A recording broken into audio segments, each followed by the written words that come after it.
আসসালামু আলাইকুম গাইস, সবাই কেমন আছেন? আশা করি সবাই অনেকটা ভালো আছেন। আজকে এই যে আমার পিছে সাইকেলটা, এই সাইকেলটা কিন্তু তৈরি করা সম্পূর্ণ হয়ে গেছে। এটা আমার নতুন সাইকেল, নিজের হাতে বানিয়েছি। তো কিভাবে কি তৈরি করলাম এর আগে একটা ভিডিওতে যদিও অনেক কিছু জানিয়েছি। ফ্রেমটা যে ভেঙেছে ওই ফ্রেমটা কিন্তু তোমাদেরকে দেখাইনি। আর একটা নতুন ফ্রেম এনেছি, এটা তো অনেকে জানো বা অনেকে জানো না। এই ফ্রেমটা লাগাবো আর সম্পূর্ণ মোট সাইকেলটা তৈরি করতে চলেছি। অনেকে বলতেছো ভাই ভিডিও তো আজকের ভিডিও চলে এসে গেছে, তো বেশি কথা না বলে ভিডিওটা শুরু করা যাক।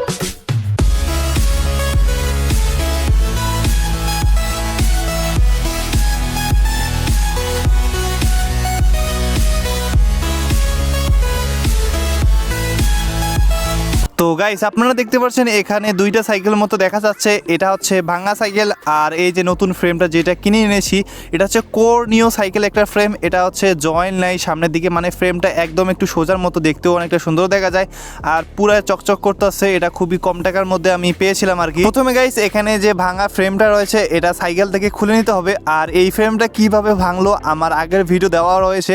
ভাই যখন এই ফ্রেমটা ভেঙেছিল না, আমি নিজের হাতে এত পরিমাণ বাড়ি দিয়ে ভেঙেছি সেটা বলার বাইরে। তো এখানে গাইস ফ্রেমের মধ্যে যে সামনের চাকা, পিছনের চাকা, হ্যান্ডেল বার, মানে যত কিছু লাগিয়েছিলাম হেডসেট থেকে শুরু করে নাট পর্যন্ত সব কিছু খুলে নিতে হবে। কারণ এগুলো আবার যে নতুন ফ্রেমটা রয়েছে কোর লাল ফ্রেমটা দেখতে পাচ্ছ আমি দেখাইলাম আর কি, ওই ফ্রেমের মধ্যে লাগাতে হবে আর কি। অনেকে আমাকে কমেন্ট করে ভাই তুমি লং ভিডিও কেন রেগুলার বানাও না। এই যে দেখতে পাচ্ছ এই ভিডিওটা বানাতে আমার খবর খারাপ হয়ে গেছে ভাই, অনেক দিন সময় লেগেছিলো আর কি। যেহেতু আমি একাই ভিডিও এডিট করা লাগে, ভিডিও শ্যুট করা লাগে, মানে সব কিছু করা লাগে। আর অলরেডি দুইটা চ্যানেল চালাইতে আসি, ফেসবুক পেজ, টিকটক আইডি। এই জন্য কিন্তু অনেকটাই পেশার মধ্যে থাকি। তাছাড়া সবথেকে বড় কথা হচ্ছে বর্তমান রমজান মাস এবং বাড়ির তামাকের ক্ষেতের কাজ করতে হইতেছে। অবশ্যই ভিডিও আসবে একটা এই নিয়ে, এই জন্য মূলত আমি রেগুলার ভিডিও দিতে পারতাছি না। তোমাদের সাথে কথা বলতে বলতে দেখতে পাচ্ছ এখানে কিন্তু আগের ফ্রেমটার মধ্যে যে ক্রাং থেকে শুরু করে সব কিছু খুলে নিয়েছি। এখন এই যে ক্রাং এবং বিবিসিরা নতুন ফ্রেমের মধ্যে লাগাচ্ছি। আর এটা কিভাবে লাগাতে হয় আমার আগের ভিডিওতে যদিও দেখাচ্ছি, এই জন্য একটু তাড়াতাড়ি করে দেখাচ্ছি। আর এখানে কিন্তু অবশ্যই গ্রিজ ব্যবহার করতে হবে। যতগুলো নাট বা জয়েন আছে এই জয়েনের মধ্যে গ্রিজ দিতে হয়, নাহলে এগুলো খোলার সময় ভাই ভেঙে আসে, তবু মনে হয় খুলতে চায় না। দেন গাইস এখানে সিঙ্গেল স্পিড ক্র্যাঙ্কটা লাগাচ্ছি। আগে কিন্তু এখানে 3 স্পিড ছিল, এখানে কিন্তু সিঙ্গেল স্পিড লাগাচ্ছি। আর এটা কিন্তু 1350 টাকা থেকে 1400 টাকার মধ্যে পাওয়া যায় নতুন ক্র্যাঙ্কটা, শুধু বিবি বাদে। এরপর গাইস এখানে হেডসেটটা লাগাচ্ছি। এটা কিন্তু বেয়ারিংয়ের হেডসেট, খুবই ভালো হেডসেট। আমি চিন্তা করেছি যে আমার সেকেন্ড চ্যানেলে এই নিয়ে সাইকেলে কত টাকা খরচ হয়েছে সব কিছু নিয়ে একটা লং ভিডিও আসবে, কোনটা কি লাগিয়েছি খুব শীঘ্রই। গাইস আমি চিন্তা করতেছি আমি একটা নতুন সাইকেল তৈরি করব, সেটা হচ্ছে কম টাকার মধ্যে সব থেকে ভালো একটা সাইকেল তৈরি করব এবং কত টাকা খরচ হয় সেটা কিন্তু দেখার চেষ্টা করব। আর ওই সাইকেলটা তৈরি করে কিন্তু তোমাদেরকে যে কোনো একজনকে ফ্রিতে দেবো। মানে ওই সাইকেলটা মূলত অয়েল ব্রেক হবে না, মানে যেমন ক্যাসেট থাকবে না, কিছু থাকবে না আর কি। মানে কম দামের মতো সব থেকে ভালো সাইকেল, যাতে করে নষ্ট না হয়, গিয়ার সাইকেল হতে চলেছে, ওই সাইকেলটা কিন্তু তোমাদেরকে দেবো। তোমরা কি চাও কিনা কমেন্ট করে জানিয়ে দিও। তো হেডসেট, ক্র্যাঙ্ক, বিবিসি লাগানো শেষ। এখন গাইস পিছনের চাকাটাকে লাগাবো। এর আগেও কিন্তু আমি আমার ওই সাইকেলে কিন্তু পিছনের চাকা লাগিয়েছিলাম, মানে ফ্রেমের মধ্যে।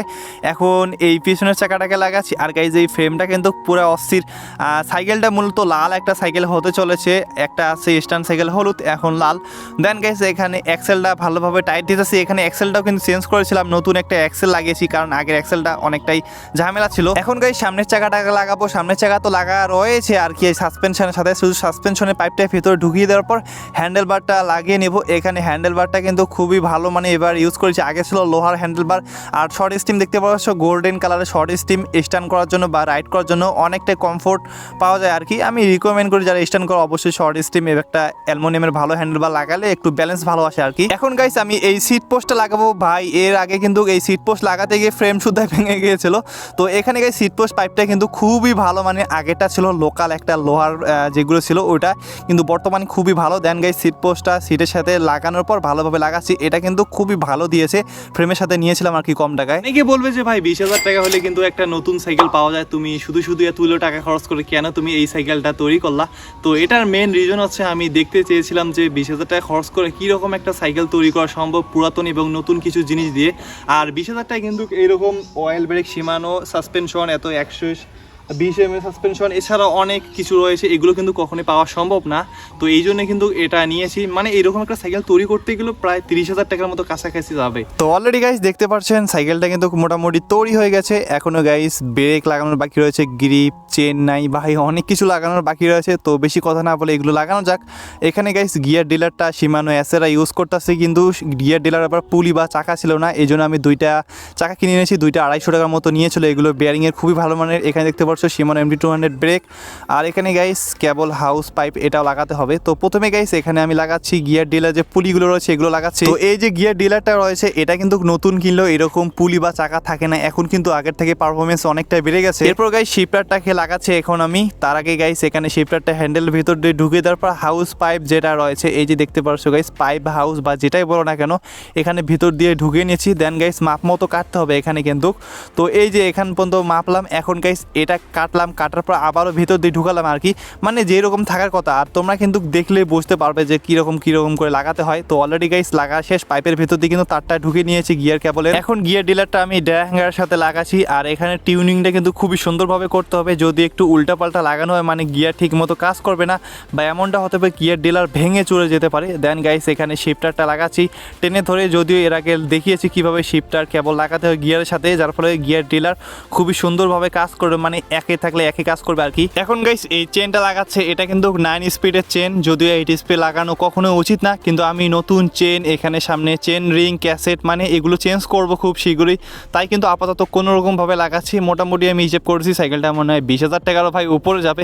দেন গাইস 9 স্পিডের চেন লাগাচ্ছি, চেনটা একটু বড় হয়েছে কিন্তু চালানো যাচ্ছে, মানে হাই গিয়ারে সবসময় চালাতে হবে আর কি। এরপর গাইস এখানে হাইড্রোলিক ব্রেক বা অয়েল ব্রেক যেটা রয়েছে Shimano MT200 এটা কিনে এনেছিলাম অনেকদিন আগে, এটা লাগাবো। তার আগে গাইস এই অ্যাডাপ্টারটা লাগাতে হবে। তো এই অ্যাডাপ্টার কাজ হচ্ছে ক্যালিপার মানে পিছনে ব্রেকের যে ক্যালিপারটা রয়েছে এটা এর উপর থাকে, তারপর নাট দিয়ে লাগাতে হয়। তো দেখতে পাচ্ছ গাইস কিভাবে লাগাচ্ছি। তো বাইকের যেই রকম ব্রেকের মধ্যে তেল থাকে এইরকম কিন্তু এই ব্রেকের মধ্যেও তেল থাকে, যার ফলে নাম কিন্তু অয়েল ব্রেক, বাট আসল নাম হচ্ছে হাইড্রোলিক ব্রেক। আর এই ব্রেকটা কিন্তু আমি পুরাতন নিয়েছি, যেহেতু পুরাতন নিয়েছি তাই ভাবতেছি এখানে ব্রেকের ভিতরে যে তেলগুলো রয়েছে এগুলো চেঞ্জ করবো, যার ফলে ব্রেক পারফরমেন্স অনেকটা ভালো হবে। তো কীভাবে করতে হয় সেটা দেখাচ্ছি। তার আগে গাইস লিভারটা অ্যাডজাস্ট করি, মানে লিভারের মধ্যে হ্যান্ডেলটা ঢুকিয়ে নিলাম, সরি হ্যান্ডেলের মধ্যে লিভারটা ঢুকিয়ে নিলাম। দেন গাইস এখানে সামনের যে ক্যালিপারটা রয়েছে এটাও লাগাতে হবে। আপাতত ফুল টাইট দেবো না, কারণ ব্রেক অয়েল ব্লেডিং করতে হবে। তো কীভাবে করতে হয় দেখাচ্ছি। তো প্রথমে গাইস এই মিনারেল অয়েল লাগবে, এটা Shimanoর অয়েল লাগবে। মিনারেল ছাড়া কখনোই ডট বা অনেকে বাইকের ইউজ করে, কখনোই Shimanoর মধ্যে বাইকের ইউজ করা উচিত না। আর এটা করার জন্য অবশ্যই গাইস দুইটা সিরিঞ্জ লাগবে। প্রথমে দেখতে পাচ্ছ সিরিঞ্জের মধ্যে আমি ভর্তি করে এখানে অয়েল নিয়ে নিলাম। এরপর গাইস এখানে ব্রেকের যে লিভারটা রয়েছে এই লিভারের মধ্যে কিন্তু নাট থাকে, সেই নাটটা খোলার পর এখানে গাইস আরেকটা সিরিঞ্জের মাথা যেটা রয়েছে এইভাবে ঢুকিয়ে দিয়ে লক করে নিলাম, যাতে এটা খুলে না যায় বা অয়েল লিক না হয়। তো এখন গাইস এখানে আরেকটা সিরিঞ্জ যেটা ভর্তি করেছিলাম অয়েল নিয়েছিলাম আর কি। এখন গাইস সামনে একটা ছোট্ট পাইপ দিয়েছি, এই পাইপটা কিন্তু চিকনটা আবার মোটা না। এখন গাইস এখানে ভিতর দিয়ে একটু মানে উপরে নাট থাকে, এই নাটটা লুজ দিয়ে নেবো 3mm।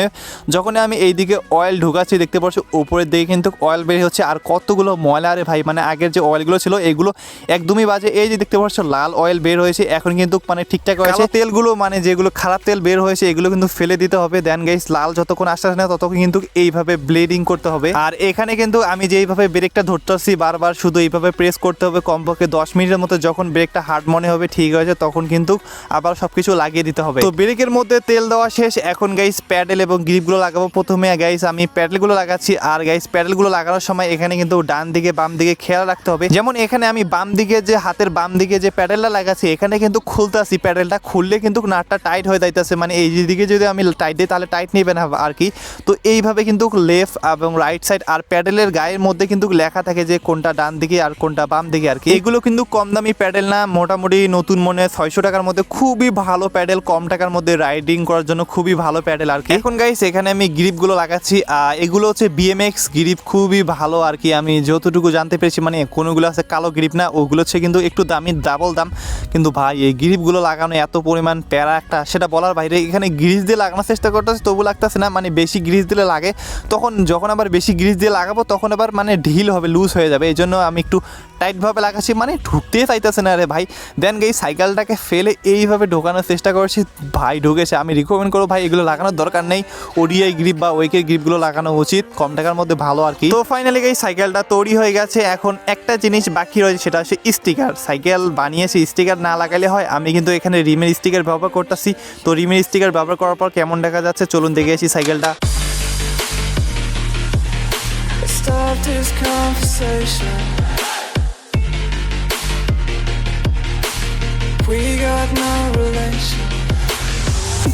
তো তো গাইস এই তো ছিল আজকের ভিডিওটা, জানি না ভিডিওটা কেমন লেগেছে। আর এই সাইকেলটা তৈরি করতে মোটামুটি অনেক সময় ব্যয় হয়েছে আমার, কারণ আমরা অন্য সাইকেলটারও ভিডিও বানা লাগে, এই সাইকেলের ভিডিও মানে টোটালি একটা ঝামেলা বলা চলে। আর আমি কিন্তু সামনে চিন্তা করতেছি যে আর একটা নতুন সাইকেল বানাবো, সেই সাইকেলটা কিন্তু তোমাদেরকে দিব।